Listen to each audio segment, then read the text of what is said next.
Je pense qu'un des grands besoins pour cette radio, mais ça ferait du bien à tout le monde, ce serait un changement de société. Parce que la vraie question, c'est pourquoi est-ce que tout le monde a besoin de se défoncer, que ce soit à l'alcool, au sucre, à l'héroïne, au Xanax, aux antidépresseurs, etc., au sexe, au porno, aux jeux.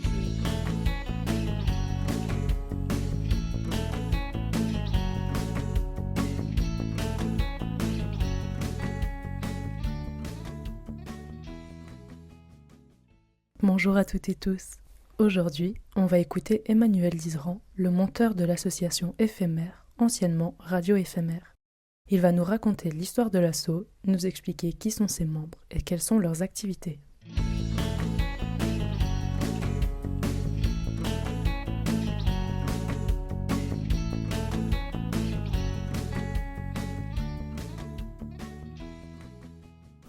Le 11 novembre dernier, j'ai donc rencontré Emmanuel dans son local de montage, qui fait aussi office de local d'enregistrement pour les émissions de la radio.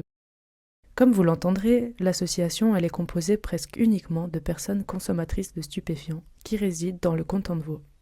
Ces personnes sont des consommateurs et des consommatrices, car elles sont elles-mêmes à l'origine des émissions et impliquées dans leur réalisation. Leur but, c'est de pouvoir parler d'addiction, de drogue et de thématiques liées grâce aux voix des personnes directement concernées. Mais je ne vais pas vous en dire plus pour le moment et je vais vous proposer de commencer une fois de plus avec Anne-Sophie Fornet-Gaillard et un extrait du roman lié à la thématique d'aujourd'hui. Malgré ma tentative de me maintenir à distance de sa discussion, je ne parviens pas à faire abstraction des effluves qu'il dégage. À celles déjà remarquées s'ajoute celle d'alcool. Un haut le cœur s'élève à travers mon buste, me rappelle d'autres lendemains. Des lendemains malades, angoissés et surtout profondément tristes. Les nausées qui m'accaparaient et les maux de tête qui m'abattaient pour me remémorer ces verres de trop, ceux que je ne tenais pas à boire, mais dont la séduction était inégalable. Réconfortant, désinhibant, il me permettait de supporter la soirée, la masse, les inconforts, l'ennui et les craintes. Il m'offrait un moyen de m'évader, m'autorisait de reposer mon esprit, m'évitait de gamberger, d'angoisser ou de déprimer.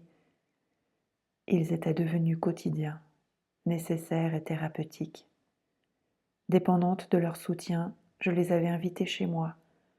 Seuls eux me suffisaient. Bonjour, je m'appelle Emmanuel Dizeran, je suis le monteur de la radio éphémère qui m'a été proposée en 2014 par les travailleuses hors mur du Relais, qui travaillent pour le Relais. Je fais des montages d'émissions de radio, des montages de vidéos, des enregistrements. Je suis arrivé par ça à cause de la musique et de la vidéo, mais j'ai pas une formation d'ingénieur radio. Comme Emmanuel me l'a expliqué, à l'origine de l'association, il y a les travailleuses hors mur du Relais. Si vous n'êtes pas familière et familier avec le milieu social vaudois, le Relais, c'est une fondation qui aide des personnes exclues de la société, par exemple en termes de logement, de recherche d'emploi ou d'addiction. Les travailleurs et travailleuses hors mur, comme son nom l'indique, ce sont des personnes qui vont faire leur travail directement dans la rue, auprès des personnes concernées. Et donc Emmanuel, est-ce que tu pourrais nous expliquer un peu mieux les débuts de cette association ? Quel était son but initial et pourquoi toi tu as été inclus dans le projet dès le départ ? D'abord, ils ont eu l'idée de donner la parole aux gens de la rue, quoi, les experts de l'autre côté de la barrière. Et puis après, c'était par quel média de communication on va le faire. Mais une fois qu'ils ont réuni des gens et qu'ils se sont dit que c'était faisable, ils se sont dit il faut qu'on fasse venir quelqu'un qui pourrait réaliser ces émissions. Et puis de là, on a commencé, quoi. Je pense que j'ai été choisi parce que c'est vrai que j'avais pas des préjugés sur cette population. Tu as utilisé l'expression experte et expert de l'autre côté de la barrière. Il me semble qu'elle est assez parlante. Mais est-ce que tu pourrais quand même préciser un peu qui sont les membres de l'association ? C'est principalement quand même des consommateurs et des consommatrices de la région lausannoise aux alentours de la quarantaine. L'équipe de maintenant est là depuis vraiment longtemps, je pense depuis 6-7 ans. Et des gens en fait qui ont réussi à gérer leur consommation et puis à trouver un équilibre plus ou moins stable pour vivre dans cette société qui fait pas grand-chose pour les aider. Entre 2014 et maintenant, ça a beaucoup changé. Parce que c'est pas facile de réunir des gens dans la précarité avec des modes de vie qui sont pas organisables comme pour d'autres gens. Où on se voit mercredi prochain, entre 16 et 18. Les gens savent pas toujours déjà qu'est-ce qu'ils vont faire demain, s'ils vont pas se faire arrêter par les flics, s'ils vont pas avoir un problème de santé, etc. quoi. Mais pourtant, l'association elle existe maintenant depuis plus de 10 ans. Elle s'appelle Radio Éphémère, mais du coup, elle est pas si éphémère que ça. Sur ces 10 ans, je pense qu'il y a plusieurs fois où c'était à deux doigts de se terminer. C'était un truc qui a été très fragile à plein de moments. Ça veut dire que c'est rédiger des PV, c'est prendre des notes, c'est organiser des trucs avec des professionnels, donc s'y tenir. Puis après, quand l'asso est devenue indépendante, faire toute l'administration, les comptes. Les gens de la radio éphémère, ils recevaient en bon peut-être un petit 40 balles par mois. Globalement, ils font ça pour le cœur. Avec le cœur, pour le cœur, quoi. Est-ce que tu pourrais nous parler de ce que l'association produit? À quoi est-ce qu'elles ressemblent vos émissions? Alors, les émissions de radio, l'idée, c'était assez clairement de choisir des thèmes qui touchent tout le monde, souvent suggérés ou, disons, en lien avec peut-être une conférence qui allait avoir lieu sur l'hépatite C, sur la réduction des risques, sur les opiacés. Mais ça pouvait être aussi des trucs très simples comme la famille, la sexualité, le logement. Dans les émissions, il y avait aussi des chroniques faites par certaines personnes. Il y avait une chronique que pour les femmes, les Vénusiennes prennent l'antenne. Il y avait une section comique, il y a eu un peu de musique aussi. Et concrètement, comment les membres de l'asso s'y sont pris pour récolter le contenu des émissions? Ils allaient avec ces questions dans la rue, essayer d'aller interviewer tout le réseau qu'ils ont que personne d'autre a, quoi. C'était ça le truc intéressant. Et alors les personnes concernées, notamment celles qui sont souvent sur la place de la Riponne, elles ont réagi comment? Est-ce qu'elles étaient ouvertes à prendre la parole et à se dévoiler? Globalement, mais vraiment très positif. Il y a une confiance, en fait, dans ces personnes qui sont quand même installées dans la place, plutôt quarantenaire, début 50, qui connaissent tout le monde. Je pense qu'il y a un peu ce sentiment, on peut aller leur dire, sans se dire, ils vont aller dénoncer, ça va changer quelque chose, mais à titre personnel. Ouais, le sentiment d'être écouté, pouvoir livrer des trucs, et puis de pouvoir participer, et puis alors aller sur la place quand les gens de la radio, ils sont comme consommateurs, dire ouais, pour la radio, vous devez dire ça, ça, ça. Par contre, j'arrive pas à me rendre compte, et je suis pas sûr que les ont beaucoup vus, quoi. Que toutes ces personnes qui se sont fait interviewer se sont forcément entendues. Mais globalement, vraiment une super réception. De ce qu'on a pu discuter en amont de l'enregistrement, tu m'as dit que l'association a participé à des événements, parfois même internationaux. Est-ce que tu pourrais nous en dire un peu plus? J'ai eu la chance d'aller à un congrès avec la radio éphémère au Maroc, à Rabat, sur la réduction des risques et les opiacés. Et ils sont allés 2 fois à Montréal pour des conférences, des trucs assez sérieux que je pense les gens de la rue ont entendu dire, ont vu, et puis qui se disent ça marche un peu, quoi. Aujourd'hui, s'il y en a, tu penses que ce seraient quoi les besoins de l'association? C'est vraiment de pouvoir rémunérer les...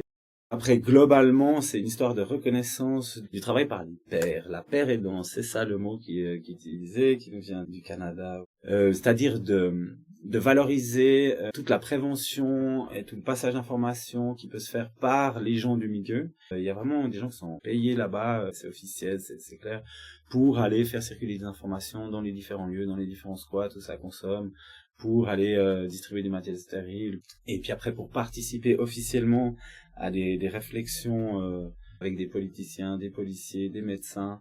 Aussi peut-être un peu plus de monde. En fait, des gens motivés, il y en a beaucoup, et puis on en a vu passer des dizaines de gens qui viennent et puis qui sont super motivés, puis qui sont là, qui apportent de l'énergie pendant 3 mois, c'est génial, puis après tu les vois plus, mais c'est pas grave. Donc il faut des gens, mais c'est pas si facile. Mais la qualité est incroyable parce que ils ont ces témoignages de la rue que personne d'autre peut avoir, et tous les professionnels de la santé qui veulent se donner de la crédibilité en parlant à la radio éphémère. Et autre chose? Je pense qu'un des grands besoins pour cette radio, mais ça ferait du bien à tout le monde, ce serait un changement de société. Parce que la vraie question, c'est pourquoi est-ce que tout le monde a besoin de se défoncer, que ce soit à l'alcool, au sucre, à l'héroïne, aux Xanax, aux antidépresseurs, etc., au sexe, au porno, aux jeux. Après, ce serait possible de faire des politiques de santé meilleures. Je pense qu'il y a quand même un truc de classe sociale avec des politiciens, politiciennes, des médecins, des policiers qui sont un peu déconnectés de ce qui se passe à d'autres niveaux. Est-ce que tu trouves que ça évolue un peu à ce niveau ici en Suisse? Ça progresse en Suisse, justement, il y a un truc qui s'appelle le Recovery College, où c'est des professionnels et des consommateurs et consommatrices qui se rencontrent pour échanger des informations et former des professionnels. À Lausanne, par exemple, d'un côté, il y a des mesures très intéressantes où il y a des centres de consommation, d'injection, il y a des centres de distribution d'héroïne pure, des idées très avant-gardistes, mais en même temps, on triple les effectifs de flics dans la rue pour arrêter les dealers. Et à ton avis, ça vous a apporté quoi cette radio ?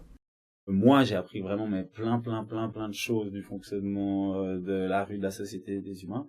Les gens de la radio, je pense, beaucoup de confiance en eux-mêmes, et puis plein de compétences artistiques, administratives, relationnelles, organisationnelles.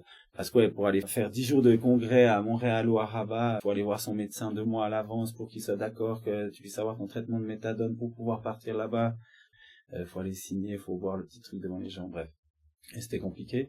Ils sont arrivés à Montréal, quoi, c'est des moments super de réussite. Et puis, je pense que dans toutes ces réunions, elles ont quand même rencontré plein de personnes qui les ont valorisées, qui les ont vraiment écoutées, qui ont pris des conseils. Et puis, je pense que plus largement, c'est toutes les présentations que l'association fait dans des écoles sociales, des écoles infirmières, dans des formations continues, où ils peuvent vraiment passer un savoir, être reconnus pour le savoir qu'ils ont, et puis être un peu payés correctement aussi. Ça se peut bien que la radio les ait aidés à mieux gérer leur consommation aussi. Maintenant qu'on a un peu mieux compris ce qu'est cette association, cette radio, comment est-ce qu'on peut faire pour écouter vos émissions ? Donc il y a un site internet où là c'est leur site, notre site, votre site, et puis il y a toutes les émissions, il y en a plein et ça a bien vieilli. Donc c'est des thèmes universels. Et puis sinon, la chaîne YouTube où il y a, je crois, 4 vidéos maintenant, ça vient de commencer, ça s'appelle FMR-TV, en majuscule, je sais pas si ça change quelque chose. Et puis, par exemple, il y a une émission qui vient de sortir sur la résilience.